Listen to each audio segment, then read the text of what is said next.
ಕ್ರಿಸ್ತನು ನಮ್ಮ ಪಾಪಗಳಿಗಾಗಿ ತನ್ನನ್ನು ಒಪ್ಪಿಸಿಕೊಟ್ಟನು. ಆ ಕ್ರೂಜೆಯಲ್ಲಿ ಆತನು ನಿನ್ನ ಸ್ಥಾನವನ್ನು ತೆಗೆದುಕೊಂಡು ನಮ್ಮೆಲ್ಲರಿಗಾಗಿ ಸತ್ತು ಪುನಃ ಎದ್ದು ಬಂದನು.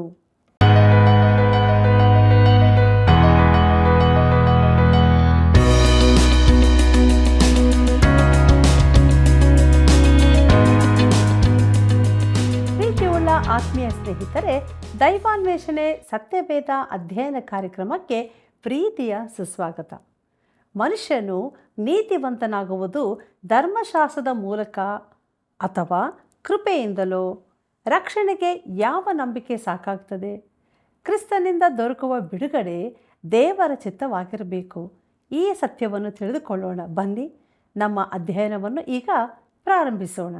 ಕರ್ತನಲ್ಲಿ ಪ್ರೀತಿಯುಳ್ಳ ಸಹೋದರ ಸಹೋದರಿಯರೇ, ನಾನೇ ಆದಿಯೂ ಅಂತವೂ ಆಗಿದ್ದೇನೆ ಎಂಬುದಾಗಿ ಹೇಳಿದಂಥ ನಮ್ಮ ರಕ್ಷಕನಾದ ಯೇಸು ಕ್ರಿಸ್ತನ ಮಹಿಮೆಯ ನಾಮದಲ್ಲಿ ನಿಮ್ಮೆಲ್ಲರಿಗೂ ನನ್ನ ಹೃದಯಪೂರ್ವಕವಾದ ಪ್ರೀತಿಯ ವಂದನೆಗಳು.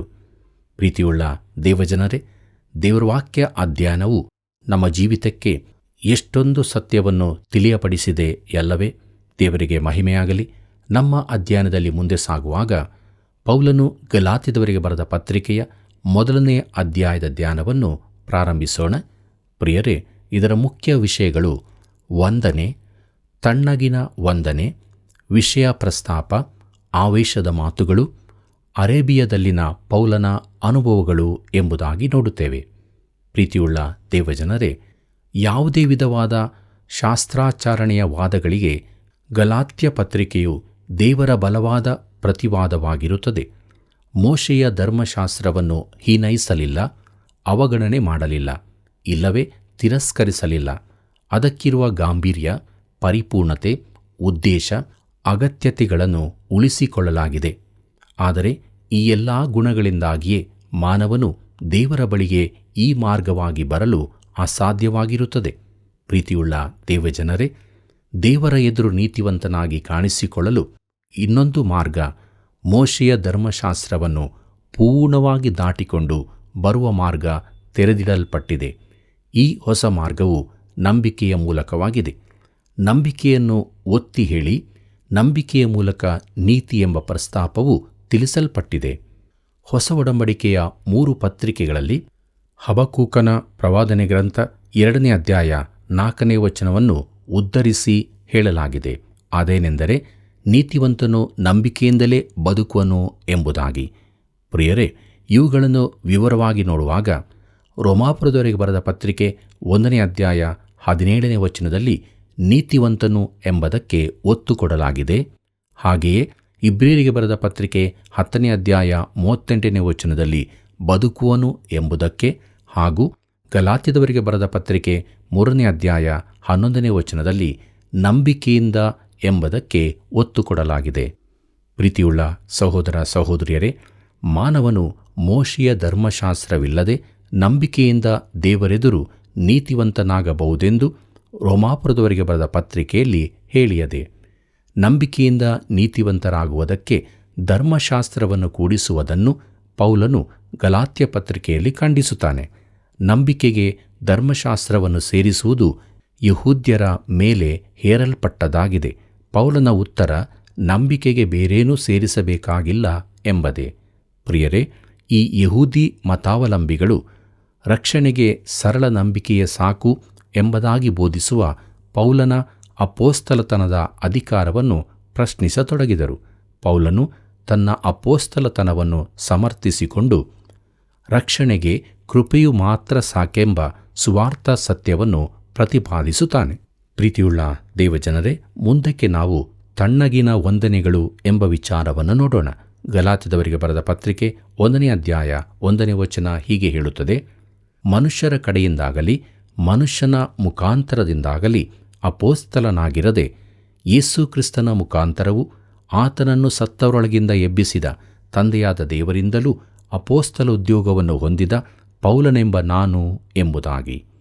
ಕರ್ತನಲ್ಲಿ ಪ್ರಿಯರೇ, ನಿಜವಾಗಿ ಇಲ್ಲಿ ಉಪವಾಕ್ಯದ ವಿವರಣೆಯ ಅಗತ್ಯವಿರುವುದಿಲ್ಲ. ತಾನು ಅಪೋಸ್ತಲನೆಂದು ಪೌಲನು ನೇರವಾಗಿ ಹೇಳುತ್ತಾನೆ. ಅಪೋಸ್ತಲ ಎಂಬ ಪದವು 2 ರೀತಿಯಲ್ಲಿ ಉಪಯೋಗಿಸಲ್ಪಟ್ಟಿದೆ. ಒಂದನೇದಾಗಿ 12 ಮಂದಿಯಲ್ಲಿ ಒಬ್ಬನು. ಅಪೊಸ್ತಲ ಕೃತ್ಯಗಳು 1ನೇ ಅಧ್ಯಾಯ 21ನೇ ವಚನದಿಂದ 26ನೇ ವಚನದವರೆಗೆ. ಅದರಲ್ಲಿ ಯೇಸುವಿನ 3 ವರ್ಷದ ಸೇವೆಯಲ್ಲಿ ಆತನೊಂದಿಗಿದ್ದವರು 21ನೇ ವಚನ.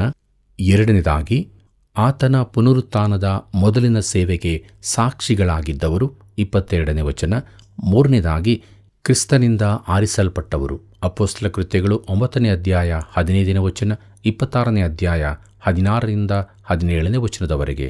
ಪ್ರಿಯರೇ, ಅಪೊಸ್ತಲವೆಂಬ ಪದವು ಉಪಯೋಗಿಸಲ್ಪಟ್ಟಂಥ 2ನೇ ರೀತಿ ಕಳುಹಿಸಲ್ಪಟ್ಟವನು ಎಂಬುದಾಗಿ ಅಪೊಸ್ತಲ ಕೃತ್ಯಗಳು 11ನೇ ಅಧ್ಯಾಯ 22ರಲ್ಲಿ ಈ ವಿಶಾಲ ಅರ್ಥವನ್ನೇ ಉಪಯೋಗಿಸಿದೆ. ನಾನು ನೆನೆಸುವಂತೆ ಪೌಲನು ಯೂದನ ಸ್ಥಾನವನ್ನು ತೆಗೆದುಕೊಂಡನು. ಯೇಸುವಿನ ಪುನರುತ್ಥಾನದ ಬಳಿಕ ಯೂದನ ಸ್ಥಾನ ತುಂಬಲು ಮತ್ತಿಯನು ಆರಿಸಲ್ಪಟ್ಟನು.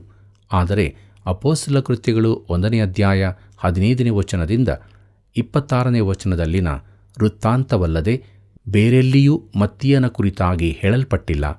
ಪವಿತ್ರಾತ್ಮನು ಅವನನ್ನು ಆರಿಸಿರುವುದಾದಲ್ಲಿ ಮುಂದಕ್ಕೆ ಎಲ್ಲಿಯಾದರೂ ಅವನ ಮೇಲಿನ ಒಪ್ಪಿಗೆಯ ಮುದ್ರೆಯನ್ನು ಪವಿತ್ರಾತ್ಮನು ಹಾಕುತ್ತಿದ್ದನು.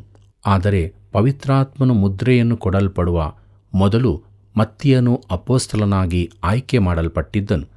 ಆದ್ದರಿಂದ ಮತ್ತಿಯನ ಆ ಆಯ್ಕೆಯಲ್ಲಿ ಪವಿತ್ರಾತ್ಮನ ಪಾತ್ರವಿರಲಿಕ್ಕಿಲ್ಲವೆಂದು ನಾನು ಭಾವಿಸುತ್ತೇನೆ. ಪ್ರಿಯರೇ, ಈಗಿನ ದಿನಗಳಲ್ಲಿ ನಮ್ಮ ಸಭೆಯಲ್ಲಿಯೂ ಪವಿತ್ರಾತ್ಮನಿಂದಾಗಿರದ ಆಯ್ಕೆಗಳು ನಡೆಯುತ್ತಿರುತ್ತವೆ. ಯೂದನ ಸ್ಥಾನಕ್ಕೆ ಅಪೊಸ್ತಲನಾಗಿ ಸೇರಿಸಲ್ಪಟ್ಟವನು ಪೌಲನೇ ಎಂದು ನಾನು ನಂಬುತ್ತೇನೆ. ಪ್ರೀತಿಯುಳ್ಳ ದೇವಜನರೇ, ಈ ವಚನದಲ್ಲಿ ಪೌಲನು ತಾನು ಮನುಷ್ಯರಿಂದ ಆರಿಸಲ್ಪಟ್ಟಿಲ್ಲವೆಂದು ತಿಳಿಸುತ್ತಾನೆ. ಇಲ್ಲಿ ಉಪಯೋಗಿಸಿದ ಪದವು ಮನುಷ್ಯರಿಂದಲ್ಲ ಎಂಬ ಅರ್ಥ ಕೊಡುತ್ತದೆ. ಅಂದರೆ ಅವನು ನ್ಯಾಯ ಪ್ರಮಾಣಕ್ಕನುಸಾರವಾದವನಲ್ಲ. ಒಂದು ವೇದವಿದ್ಯಾ ಶಾಲೆಯಲ್ಲಿ ಕಲಿತು ಜನರಿಂದ ನೇಮಕವಾದ ಅಪೊಸ್ತಲನು ತಾನಲ್ಲ ಎಂದು ಹೇಳುತ್ತಾನೆ. ಪ್ರಿಯರೇ, ಪೌಲನು ತಾನು ಮನುಷ್ಯರ ಮುಖಾಂತರ ಅಪೊಸ್ತಲನಾಗಲಿಲ್ಲವೆಂಬುದಾಗಿಯೂ ಹೇಳುತ್ತಾನೆ. ಅಲ್ಲಿನ ಪದವು ಮಾನವನ ಆಚಾರಗಳಿಂದ, ಅಂದರೆ ಒಂದು ಸಭಾಧ್ಯಕ್ಷನಿಂದಾಗಲಿ ಸಭೆಯಿಂದಾಗಲಿ ಹಸ್ತಾರ್ಪಣೆ ಹೊಂದಿದ್ದರಿಂದಾಗಲಿ ತಾನು ಅಪೊಸ್ತಲನಾಗಿಲ್ಲವೆಂದು ಹೇಳುತ್ತಾನೆ. ಇಲ್ಲವೇ ಇತರ ಅಪೊಸ್ತಲರು ಅವನ ತಲೆಯ ಮೇಲೆ ಕೈಯಿಟ್ಟು ನೀನು ಅಪೊಸ್ತಲನಾದಿ ಎಂದು ಹೇಳಿರುವುದಿಲ್ಲ. ಹಾಗಾದರೆ ಪೌಲನು ಅಪೊಸ್ತಲನಾದದ್ದು ಹೇಗೆ? ಯೇಸು ಕ್ರಿಸ್ತನಿಂದಲೂ ಆತನನ್ನು ಸತ್ತವರೊಳಗಿಂದ ಎಬ್ಬಿಸಿದ ದೇವರಿಂದಲೂ. ಪ್ರಿಯರೇ, ಯೇಸು ಪೌಲನ ಮೇಲೆ ಕೈಗಳನ್ನಿಟ್ಟು ಅವನನ್ನು ಕರೆದು ಈ ಅಪೊಸ್ತಲತನಕ್ಕೆ ನೇಮಿಸಿದನು. ಅಪೊಸ್ತಲ ಕೃತ್ಯಗಳು 9ನೇ ಅಧ್ಯಾಯ 15 ಮತ್ತು 16ನೇ ವಚನಗಳನ್ನು ಗಮನಿಸಿರಿ. ಪ್ರೀತಿಯುಳ್ಳ ದೇವಜನರೇ, ದೇವಸೇವಕರಾದ ವಡನ್ಮೇಗಿಯವರು ಹೇಳುವುದೇನೆಂದರೆ, ನಾನು ಮನುಷ್ಯರ ಮೂಲಕವಾಗಿ ನೇಮಿಸಲ್ಪಟ್ಟ ಸೇವಕನು. ನನಗೆ ಅಭಿಷೇಕವಾಗುವ ಮೊದಲು ನಿರ್ದಿಷ್ಟ ತರಬೇತಿ ಪಡೆದು ಪದವಿ ಸಂಪಾದಿಸಬೇಕೆಂದು ಹೇಳಲ್ಪಟ್ಟಿತು. ಇದು ಮನುಷ್ಯರಿಂದ ನ್ಯಾಯಾನುಸಾರವಾದದ್ದು. ಬಳಿಕ ನಾನು ಸಭೆಯ ಸಮಿತಿಯೊಂದರಿಂದ ಪರೀಕ್ಷೆಗೊಳಗಾದೆ. ನಾನು ಒಬ್ಬ ಅಧಿಕೃತ ಸೇವಕನಾಗಬಹುದೆಂದು ಅವರು ನೇಮಿಸಿದರು. ಟೆನ್ನೆನ್ಸಿಯ ಪ್ರೆಸ್ಬಿಟೇರಿಯನ್ ದೇವಾಲಯದಲ್ಲಿ ನಾನು ಮೊಣಕಾಲೂರಿದೆ.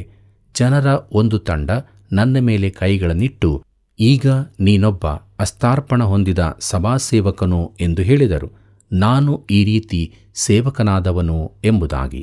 ಪ್ರಿಯರೇ, ಪೌಲನು ಹೇಳುವುದೇನೆಂದರೆ, ನಾನು ಆ ರೀತಿಯಾಗಿ ಅಪೊಸ್ತಲನಾದವನಲ್ಲ. ಇದರಲ್ಲಿ ಮನುಷ್ಯರ ಪಾತ್ರವೇನೂ ಇಲ್ಲ. ನಾನು ಯೇಸು ಕ್ರಿಸ್ತನಿಂದಲೂ ಆತನನ್ನು ಸತ್ತವರೊಳಗಿಂದ ಎಬ್ಬಿಸಿದ ದೇವರಿಂದಲೂ ಅಪೊಸ್ತಲನಾಗಿದ್ದೇನೆ ಎಂದು ಅವನು ಹೇಳುತ್ತಿದ್ದಾನೆ. ಗಲಾತ್ಯದವರಿಗೆ ಬರೆದ ಪತ್ರಿಕೆ 1ನೇ ಅಧ್ಯಾಯ 2ನೇ ವಚನವನ್ನು ಗಮನಿಸಿರಿ. ಅಲ್ಲಿ ಹೀಗೆ ಬರೆದದೆ, ನನ್ನ ಜೊತೆಯಲ್ಲಿರುವ ಎಲ್ಲ ಸಹೋದರರು ಗಲಾತ್ಯದಲ್ಲಿರುವ ಸಭೆಗಳಿಗೆ ಎಂಬುದಾಗಿ. ಕರ್ತನಲ್ಲಿ ಪ್ರಿಯರೇ, ಇಲ್ಲಿ ಪೌಲನು ತಿಳಿಸುವ ವಂದನೆ ವಿಶೇಷವಾಗಿರದೆ ಬಹಳ ಚಿಕ್ಕದಾಗಿದೆ. ಸಾಮಾನ್ಯ ಮಾತಿನಲ್ಲಿದೆ. ಯಾರನ್ನೂ ವೈಯಕ್ತಿಕವಾಗಿ ಹೆಸರಿಸುವುದಿಲ್ಲ ಮತ್ತು ಅವನು ಒಂದೇ ಸಭೆಗೆ ಇದನ್ನು ಬರೆಯದೆ ಗಲಾತ್ಯದಲ್ಲಿನ ಅನೇಕ ಸಭೆಗಳಿಗೆ ಬರೆಯುತ್ತಾನೆ. ಪ್ರೀತಿಯುಳ್ಳ ದೇವಜನರೇ, ಹೊಸ ಒಡಂಬಡಿಕೆಯಲ್ಲಿ ಸಭೆ ಎಂಬ ಪದವು ಎರಡರ್ಥದಲ್ಲಿ ಉಪಯೋಗಿಸಲ್ಪಟ್ಟಿದೆ. ಒಂದು ಅರ್ಥ ವಿಶ್ವಾಸಿಗಳೆಲ್ಲರ ಒಕ್ಕೂಟ, ಬೇರೆ ಗುಂಪುಗಳಲ್ಲಿದ್ದರೂ ಯೇಸುವನ್ನು ರಕ್ಷಕನಾಗಿ ಅಂಗೀಕರಿಸಿರುವವರು. ಇನ್ನೊಂದು ಅರ್ಥ ಸ್ಥಳೀಯ ಸಭೆಗಳು ಎಂಬುದಾಗಿ. ಪೌಲನು ಈ ಅರ್ಥದಲ್ಲಿ ಸಭೆ ಎಂಬುದಾಗಿ ಹೇಳುತ್ತಾನೆ. ಗಲಾತ್ಯದ ಅನೇಕ ಕಡೆಗಳಲ್ಲಿ ಇಂತಹ ಸ್ಥಳೀಯ ಸಭೆಗಳಿದ್ದವು. ಪಿಸಿದ್ಯದ ಅಂತಿಯೋಕ್ಯದಲ್ಲಿ, ದರ್ಬೆ, ಅಸ್ತ್ರ ಹಾಗೂ ಅವನು ಸಂದರ್ಶಿಸಿದ ಇತರ ಅನೇಕ ಸ್ಥಳಗಳಲ್ಲಿ ಈ ಎಲ್ಲ ಸಭೆಗಳಿಗೆ, ಸ್ಥಳೀಯ ಗುಂಪುಗಳಿಗೆ ಪೌಲನು ಬರೆಯುತ್ತಿದ್ದಾನೆ. ಆದ್ದರಿಂದ ಇಲ್ಲಿ ಅವನು ಹೇಳುವಂತಹದ್ದು ಸಾರ್ವತ್ರಿಕವಾದ ವಿಶ್ವಾಸಿಗಳ ಒಕ್ಕೂಟವಲ್ಲ. ಸ್ಥಳೀಯವಾದ ಸಭೆಗಳಿಗೆ ಎಫೆಸದವರಿಗೆ ಬರೆದ ಪತ್ರಿಕೆಯಲ್ಲಿ ಸಭೆಯೆಂದರೆ ಸಾರ್ವತ್ರಿಕವಾದ ವಿಶ್ವಾಸಿಗಳ ಒಕ್ಕೂಟ. ಅದೃಶ್ಯವಾಗಿರುವ ಸಭೆಯ ಕುರಿತು ಹೇಳಿದೆ. ಆ ಅದೃಶ್ಯ ಸಭೆಯ ಭಾಗಗಳಾಗಿ ಸ್ಥಳೀಯ ಸಭೆಗಳು ದೃಶ್ಯವಾಗಿ ನಮಗೆ ಕಾಣುತ್ತವೆ. ಗಲಾತ್ಯದವರಿಗೆ ಬರೆದ ಪತ್ರಿಕೆ 1ನೇ ಅಧ್ಯಾಯ 3ನೇ ವಚನವನ್ನು ಗಮನಿಸಿರಿ. ಅಲ್ಲಿ ನಾವು ಹೀಗೆ ನೋಡುತ್ತೇವೆ: ತಂದೆಯಾದ ದೇವರಿಂದಲೂ ನಮ್ಮ ಕರ್ತನಾದ ಯೇಸು ಕ್ರಿಸ್ತನಿಂದಲೂ ನಿಮಗೆ ಕೃಪೆಯೂ ಶಾಂತಿಯೂ ಆಗಲಿ ಎಂಬುದೇ. ಪ್ರೀತಿಯುಳ್ಳ ದೇವಜನರೇ, ಪೌಲನು ಈ ರೀತಿಯ ಸಾಮಾನ್ಯ ವಂದನೆಯನ್ನು ತನ್ನ ಹೆಚ್ಚಿನ ಪತ್ರಿಕೆಗಳಲ್ಲಿ ಉಪಯೋಗಿಸುತ್ತಾನೆ. ಇಲ್ಲಿ ಕಾಣುವ ಕೃಪೆ ಎಂಬ ಪದವು ಆ ದಿನಗಳಲ್ಲಿ ಅನ್ಯಜನರ ವಂದನೆಗಳಲ್ಲಿ ಉಪಯೋಗಿಸಲ್ಪಡುತ್ತಿತ್ತು. ಶಾಂತಿ ಎಂಬ ಪದವು ಯಹೂದ್ಯರ ಧಾರ್ಮಿಕ ವಂದನೆಗಳಲ್ಲಿ ಬಳಸಲ್ಪಡುತ್ತಿತ್ತು. ತಂದೆಯಾದ ದೇವರಿಂದ ದೊರಕುವ ಶಾಂತಿಯನ್ನು ಅನುಭವಿಸಬೇಕಾದರೆ ಮೊದಲು ಆತನ ಕೃಪೆಯ ಅನುಭವವಾಗಿರಬೇಕು. ಗಲಾತ್ಯದವರಿಗೆ ಬರೆದ ಪತ್ರಿಕೆ 1ನೇ ಅಧ್ಯಾಯ 4ನೇ ವಚನವನ್ನು ಗಮನಿಸಿರಿ. ಅಲ್ಲಿ ಹೀಗೆ ಬರೆದದೆ: ಈತನು ನಮ್ಮನ್ನು ಕೆಟ್ಟದ್ದಾಗಿರುವ ಈಗಿನ ದುಷ್ಟ ಯುಗದೊಳಗಿಂದ ಬಿಡಿಸಬೇಕೆಂದು ನಮ್ಮ ತಂದೆಯಾದ ದೇವರ ಚಿತ್ತಕ್ಕೆ ಅನುಸಾರವಾಗಿ ನಮ್ಮ ಪಾಪಗಳ ದೆಸೆಯಿಂದ ತನ್ನನ್ನು ಮರಣಕ್ಕೆ ಒಪ್ಪಿಸಿದನು ಎಂಬುದಾಗಿ. ಪ್ರೀತಿಯುಳ್ಳ ಸಹೋದರ ಸಹೋದರಿಯರೇ, ಇದು ಇನ್ನೊಂದು ಅದ್ಭುತವಾದ ವಚನ. ಇದರ ಕುರಿತು ಕೆಲವು ವಿಚಾರಗಳನ್ನು ನಾನು ಹೇಳಬಹುದೇ ಹೊರತು ಪೂರ್ತಿಯಾಗಿ ವಿವರಿಸಲು ಶಕ್ತನಲ್ಲ. ಯೇಸು ಕ್ರಿಸ್ತನು ನಮ್ಮ ಪಾಪಗಳಿಗಾಗಿ ತನ್ನನ್ನು ಮರಣಕ್ಕೆ ಒಪ್ಪಿಸಿದನು. ಆತನ ಈ ಪ್ರಾಯಶ್ಚಿತ್ತದ ಬೆಲೆಗೆ ನಾವು ಏನನ್ನೂ ಸೇರಿಸಲು ಸಾಧ್ಯವಿಲ್ಲ. ಖಂಡಿತವಾಗಿಯೂ ಆತನು ತನ್ನನ್ನೇ ಒಪ್ಪಿಸಿಕೊಟ್ಟನು. ಆತನ ಈ ಯಜ್ಞಕ್ಕೆ ನೀನು ಏನನ್ನಾದರೂ ಸೇರಿಸಲು ಸಾಧ್ಯವಿದೆಯೋ? ಇದು ಎಂಥ ಅದ್ಭುತವಾದ ವಿಚಾರ! ಪ್ರಿಯರೇ, ಇಂತಹ ಒಂದು ವಚನವನ್ನು ಓದಿದಾಗ ನನ್ನ ಮಾತು ನಿಂತು ಹೋಗುತ್ತದೆ. ನೀನು ನಿನ್ನನ್ನೇ ಕೊಟ್ಟು ಬಿಡುವಾಗ ಸಮಸ್ತವನ್ನೂ ಕೊಡುತ್ತಿ. ನಿನ್ನನ್ನು, ನಿನಗಿರುವುದೆಲ್ಲವನ್ನು, ನಿನ್ನ ಸಮಯವನ್ನು, ವರತಲಾಂತುಗಳನ್ನೆಲ್ಲವನ್ನೂ ಕೊಡುತ್ತಿ. ಇನ್ನೇನನ್ನೂ ಕೊಡಲಿಕ್ಕಿರುವುದಿಲ್ಲ. ಪೌಲನು ಇದನ್ನು ಪೂರ್ತಿಯಾಗಿ ಹೇಳುತ್ತಾನೆ. ಆತನ ಕುರಿತಾಗಿ ನಮ್ಮ ಪಾಪಗಳಿಗಾಗಿ ತನ್ನನ್ನು ಒಪ್ಪಿಸಿಕೊಟ್ಟನು ಎಂಬುದಾಗಿ ಹೇಳುತ್ತಾನೆ. ಪ್ರಿಯರೇ, ಪೌಲನು ನಮ್ಮ ಕರ್ತನಾದ ಯೇಸು ಎಂದು ಹೇಳುತ್ತಾನೆ. ಆತನು ನನ್ನ ರಕ್ಷಕನು, ಕರ್ತನು ನನ್ನ ಕುರುಬನು ಎಂದು ನೀನು ಹೇಳಬಹುದೋ? ಆತನು ಕುರುಬನೆಂದು ಹೇಳುವುದು ಸುಲಭ. ಆದರೆ ವೈಯಕ್ತಿಕವಾಗಿ ನನ್ನ ಕುರುಬನು ಎಂದು ನೀನು ಹೇಳಬಲ್ಲೆಯೋ? ಪ್ರೀತಿಯುಳ್ಳ ದೇವಜನರೇ, ನಮ್ಮನ್ನು ಕೆಟ್ಟದ್ದಾಗಿರುವ ಈಗಿನ ಪ್ರಪಂಚದೊಳಗಿಂದ ಬಿಡಿಸಬೇಕೆಂದು ಎಂದು ಪೌಲನು ಹೇಳುತ್ತಾನೆ. ಕರ್ತನು ನಮ್ಮನ್ನು ಈಗಿನ ಕೆಟ್ಟ ಲೋಕದಿಂದ ಬಿಡಿಸುತ್ತಾನೆಂಬುದನ್ನು ಗಮನಿಸಿರಿ. ಪ್ರೀತಿಯುಳ್ಳ ದೇವಜನರೇ, ಸುವಾರ್ತೆಯ ಈಗಿನ ಶಕ್ತಿ ಹಾಗೂ ಸತ್ಯತೆ ಇಲ್ಲಿ ಕಂಡುಬರುತ್ತದೆ. ಕ್ರಿಸ್ತನ ಕಡೆಗೆ ತಿರುಗಿಕೊಂಡು ತಮ್ಮ ಅಮಲಿನ ಮದ್ಯಪಾನಗಳಿಂದ, ಲೈಂಗಿಕ ಪಾಪಗಳಿಂದ, ಇನ್ನಿತರ ಅನೇಕ ದುಷ್ಟ ಚಟಗಳಿಂದ ಬಿಡುಗಡೆ ಹೊಂದಿದ ಅನೇಕರು ನನಗೆ ಪತ್ರ ಬರೆಯುತ್ತಾರೆ. ಇಂತಹ ಪರಿಸ್ಥಿತಿಗಳಿಂದ ಕ್ರಿಸ್ತನು ಮಾತ್ರ ಬಿಡುಗಡೆ ಮಾಡಬಲ್ಲನು. ಇದು ಸುವಾರ್ತೆಯ ನಿಜತ್ವವನ್ನು ತಿಳಿಸುತ್ತದೆ. ಕ್ರಿಸ್ತನು ನಮ್ಮ ಪಾಪಗಳಿಗಾಗಿ ತನ್ನನ್ನು ಒಪ್ಪಿಸಿಬಿಟ್ಟನು. ಆ ಕ್ರೂಜೆಯಲ್ಲಿ ಆತನು ನನ್ನ ನಿನ್ನ ಸ್ಥಾನವನ್ನು ತೆಗೆದುಕೊಂಡನು. ಆತನು ನಮಗಾಗಿ ಸತ್ತು ಪುನಃ ಎದ್ದು ಬಂದನು. ಈಗಿನ ಕೆಟ್ಟ ಪ್ರಪಂಚದೊಳಗಿಂದ ನಮ್ಮನ್ನು ಬಿಡುಗಡೆ ಮಾಡುವುದಕ್ಕಾಗಿ ಈ ತನಕ ನಾವು ತಿಳಿದ ಸಂಗತಿಗಳಾವುದೂ ಈ ವಚನದ ಶ್ರೇಷ್ಠತೆಯನ್ನು ಪೂರ್ತಿ ತಿಳಿಸಲಾರವು. ಪ್ರೀತಿಯುಳ್ಳ ದೇವಜನರೇ, ಆತನು ಕೊಡುವ ಬಿಡುಗಡೆಯು ನಮ್ಮ ತಂದೆಯಾದ ದೇವರ ಚಿತ್ತಕ್ಕೆ ಅನುಸಾರವಾದದ್ದೆಂಬುದನ್ನು ಗಮನಿಸಿರಿ. ಆತನು ನಮ್ಮನ್ನು ಬಿಡುಗಡೆ ಮಾಡಬಲ್ಲನು. ಆದರೆ ಅದು ಧರ್ಮಶಾಸ್ತ್ರಕ್ಕೆ ಅನುಸಾರವಲ್ಲ, ಅದು ದೇವರ ಚಿತ್ತಕ್ಕೆ ಅನುಸಾರವಾದದ್ದಾಗಿರಬೇಕು.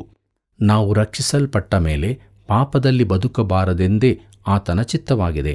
ಇದು ಎಂಥ ಅದ್ಭುತವಲ್ಲವೇ? ಆತನು ನಮ್ಮನ್ನು ಬಿಡಿಸಬಲ್ಲನು, ಬಿಡಿಸಲಿಚ್ಛಿಸುತ್ತಾನೆ, ಬಿಡಿಸುತ್ತಾನೆ, ಮತ್ತು ಅದು ದೇವರ ಚಿತ್ತಕ್ಕನುಸಾರವಾಗಿರಬೇಕು. ದೇವರಿಗೆ ಮಹಿಮೆಯಾಗಲಿ.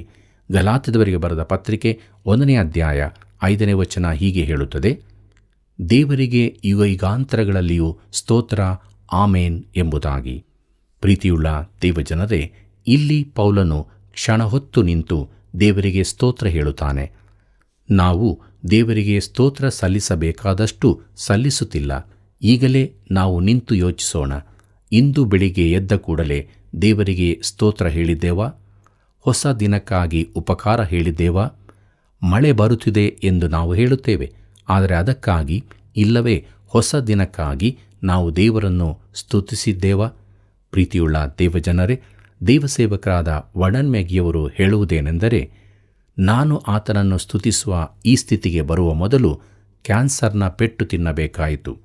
ಈಗ ಬೆಳಿಗ್ಗೆ ಎದ್ದ ಕೂಡಲೇ ಮಳೆಯಿರಲಿ ಬಿಸಿಲಿರಲಿ ನಾನು ಮಾಡುವ ಮೊದಲ ಕೆಲಸವೆಂದರೆ ನನ್ನನ್ನು ಹೊಸ ದಿನಕ್ಕೆ ತಂದದಕ್ಕಾಗಿ ನಿನಗೆ ಸ್ತೋತ್ರ ಎಂದು ಆತನನ್ನು ಸ್ತುತಿಸುತ್ತೇನೆ ಎಂಬುದಾಗಿ. ಪ್ರಿಯರೇ, ಆತನು ಎಷ್ಟು ಅದ್ಭುತನು! ಆತನನ್ನು ನಾವು ಇನ್ನೂ ಹೆಚ್ಚಾಗಿ ಸ್ತುತಿಸಬೇಕಾಗಿದೆ. ಕೇವಲ ಗುಂಪಿನಲ್ಲಿ ನಿಂತುಕೊಂಡು ಅರ್ಥಹೀನವಾದ ಯಾಂತ್ರಿಕ ಗೀತೆಗಳ ಹಾಡುವಿಕೆಯಲ್ಲಿ ಭಾಗವಹಿಸುವುದಲ್ಲ. ಆತನು ನರರೂಪದಲ್ಲಿ ಬಂದ ದೇವರಾಗಿದ್ದಾನೆ. ನನಗಾಗಿ ತನ್ನನ್ನೇ ಕೊಟ್ಟಾತನು. ನಾನು ಆತನ ಹೆಸರನ್ನು ಘನಪಡಿಸಬೇಕಾಗಿದೆ. ಆತನಿಗೆ ಯುಗ ಯುಗಕ್ಕೂ ಮಹಿಮೆಯಾಗಲಿ. ಅಂದರೆ ಅದು ಇಂದಿನಿಂದ ಆರಂಭವಾಗಿ ನಿತ್ಯತ್ವಕ್ಕೂ ಮುಂದುವರಿಯುವಂಥದ್ದಾಗಿದೆ. ಪ್ರಿಯರೇ, ಪೌಲನ ವಂದನೆ ಇಲ್ಲಿಗೆ ಮುಗಿಯಿತು. ಕೆಲವು ಅದ್ಭುತ ಸತ್ಯಗಳು ಇದರಲ್ಲಿ ಅಡಕವಾಗಿದ್ದರೂ ಇದು ಅಪೊಸ್ತಲ ಪೌಲನ ತಣ್ಣಗಿನ ವಂದನಾರ್ಪಣೆ ಎಂಬುದನ್ನು ನಾವು ಒಪ್ಪಲೇಬೇಕು. ಪ್ರೀತಿಯುಳ್ಳ ದೇವಜನರೇ, ಮುಂದಕ್ಕೆ ಮುಖ್ಯ ಪ್ರಸ್ತಾಪ ಗದರಿಕೆ ಎಂಬ ವಿಚಾರವನ್ನು ನೋಡೋಣ. ಈಗ ಪೌಲನು ತನ್ನ ಮುಖ್ಯ ಪ್ರಸ್ತಾಪವನ್ನು ಮುಂದಿಡುತ್ತಾನೆ. ತಣ್ಣಗಿನ ಸ್ಥಿತಿಯಿಂದ ಅವನು ಬಿಸಿಯಾದ ಸ್ಥಿತಿಗೆ ಬರುತ್ತಾನೆ.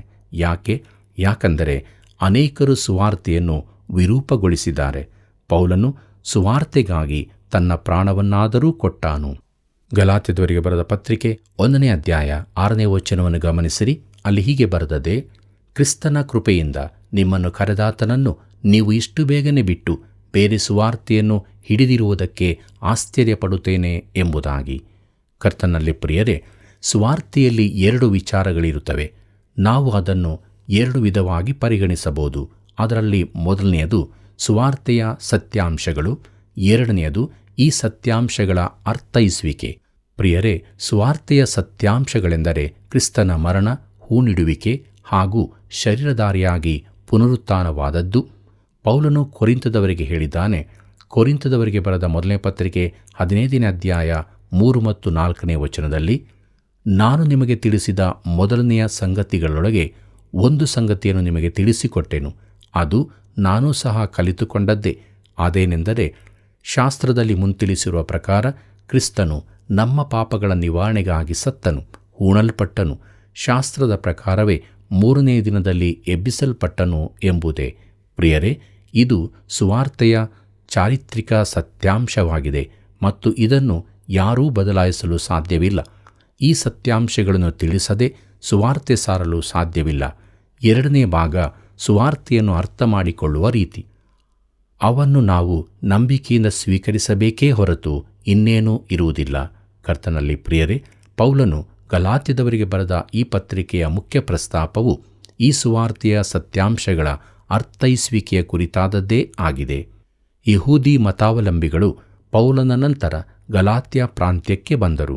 ಅವರು ಸುವಾರ್ತೆಯ ಸತ್ಯಾಂಶಗಳನ್ನು ಅಲ್ಲಗಳೆಯಲಿಲ್ಲ. ಯೇಸುವಿನ ಪುನರುತ್ಥಾನದ ಬಳಿಕ ಸುಮಾರು 500 ಮಂದಿ ಆತನನ್ನು ಕಣ್ಣಾರೆ ಕಂಡಿದ್ದರಲ್ಲ. ಇಷ್ಟು ಮಂದಿ ಸಾಕ್ಷಿಗಳಿರುವಾಗ ಅದರ ಸತ್ಯತೆಯನ್ನು ಅಲ್ಲಗಳೆಯಲು ಸಾಧ್ಯವೇ ಇಲ್ಲ. ಆದರೆ ಅವರ ದುರ್ಬೋಧನೆಯು ಈ ಸತ್ಯಾಂಶಗಳನ್ನು ಅರ್ಥೈಸುವುದರ ಕುರಿತಾಗಿತ್ತು. ಅವರು ಬಹು ಜಾಣರಾಗಿ ಕಪಟದಿಂದ ಮಾರ್ಮಿಕ ರೀತಿಯಲ್ಲಿ ಹೇಳುತ್ತಾರೆ, ಪೌಲನು ನಿಮ್ಮ ಬಳಿಗೆ ಬಂದಿದ್ದಾನೋ? ಹೌದು, ಅವನು ಬಂದು ಸುವಾರ್ತೆಯನ್ನು ನಮಗೆ ತಿಳಿಸಿದ್ದಾನೆ. ನಾವು ಅದನ್ನು ಅಂಗೀಕರಿಸಿದ್ದೇವೆ. ಈಗ ನಾವು ಪರಿವರ್ತನೆ ಹೊಂದಿದ್ದೇವೆ. ನಾವು ಯೇಸುವನ್ನು ರಕ್ಷಕನನ್ನಾಗಿ ಅಂಗೀಕರಿಸಿದ್ದೇವೆ. ನಾವು ವಿಶ್ವಾಸಿಗಳ ಗುಂಪಿಗೆ ಸೇರಿದ್ದೇವೆ. ಆಗ ಅವರು ಉತ್ತರಿಸುತ್ತಾರೆ, ಹೌದಾ, ಒಳ್ಳೆಯದು. ಪೌಲನು ಸರಿಯಾದದ್ದನ್ನೇ ಹೇಳಿದ್ದಾನೆ. ಆದರೆ ಅವನು ಪೂರ್ತಿಯಾಗಿ ಹೇಳಲಿಲ್ಲ. ನೀವು ಮೋಶೆಯ ಧರ್ಮಶಾಸ್ತ್ರವನ್ನು ಕೈಕೊಳ್ಳಬೇಕೆಂದು ಅವನು ಹೇಳಿದ್ದಾನೋ? ಇಲ್ಲವಾ? ಅದನ್ನು ಹೇಳಬೇಕಾಗಿತ್ತು. ನೀವು ಕ್ರಿಸ್ತನನ್ನು ನಂಬಬೇಕಾದದ್ದು ಸರಿ, ಆದರೆ ನೀವು ಮೋಶೆಯ ಧರ್ಮಶಾಸ್ತ್ರವನ್ನು ಕೈಕೊಳ್ಳಬೇಕು. ಇಲ್ಲವಾದರೆ ನೀವು ರಕ್ಷಿಸಲ್ಪಡುವುದಿಲ್ಲ. ಪ್ರಿಯರೇ, ಇದು ಅತೀ ಪುರಾತನ ದುರ್ಬೋಧನೆ ಮತ್ತು ಇದು ಈಗಿನ ದಿನಗಳಲ್ಲಿಯೂ ಪ್ರಚಲಿಸುತ್ತಿದೆ. ಇದು ಕೃಪೆಯ ಸುವಾರ್ತೆಗೆ ಹೆಚ್ಚಿನದನ್ನು ಕೂಡಿಸುವಂಥದ್ದಾಗಿದೆ. ಅದು ಸರಳವಾಗಿ ನಂಬುವ ಬದಲಿಗೆ ಕ್ರಿಯೆಯ ಕುರಿತಾಗಿ ಹೇಳುತ್ತದೆ. ಅದು ನಂಬಿಕೆ ಮಾತ್ರ ಎಂದಾಗಿರದೆ ನಂಬಿಕೆ ಮತ್ತು ಬೇರೆಯದು ಎಂದಾಗಿರುತ್ತದೆ. ಇಂತಹ ಪ್ರತಿಯೊಂದು ದುರ್ಬೋಧನೆಯಲ್ಲಿಯೂ ರಕ್ಷಣೆ ಹೊಂದಲು ಏನನ್ನಾದರೂ ಮಾಡಬೇಕೆಂಬುದಾಗಿ ಹೇಳಲ್ಪಟ್ಟಿರುತ್ತದೆ. ಪ್ರೀತಿಯುಳ್ಳ ದೇವಜನರೇ, ಪೌಲನು ಫಿಲಿಪ್ಪಿಯ ಸೆರೆಯ ಯಜಮಾನನಿಗೆ, ಕರ್ತನಾದ ಯೇಸುವಿನ ಮೇಲೆ ನಂಬಿಕೆಯಿಡು, ಆಗ ನೀನು ರಕ್ಷಣೆ ಹೊಂದುವಿ ಎಂದು ಹೇಳಿರುವುದು ಆಸಕ್ತಿಕರವಾಗಿದೆ. ಅಪೊಸ್ತಲ ಕೃತ್ಯಗಳು 16ನೇ ಅಧ್ಯಾಯ 31ನೇ ವಚನದಲ್ಲಿ ಇದನ್ನು ನಾವು ನೋಡುತ್ತೇವೆ.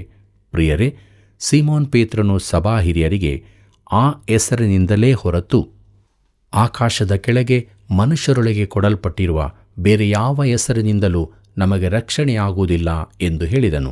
ಅಪೊಸ್ತಲ ಕೃತ್ಯಗಳು 4ನೇ ಅಧ್ಯಾಯ 12ನೇ ವಚನದಲ್ಲಿ ಇದನ್ನು ನಾವು ಓದುತ್ತೇವೆ.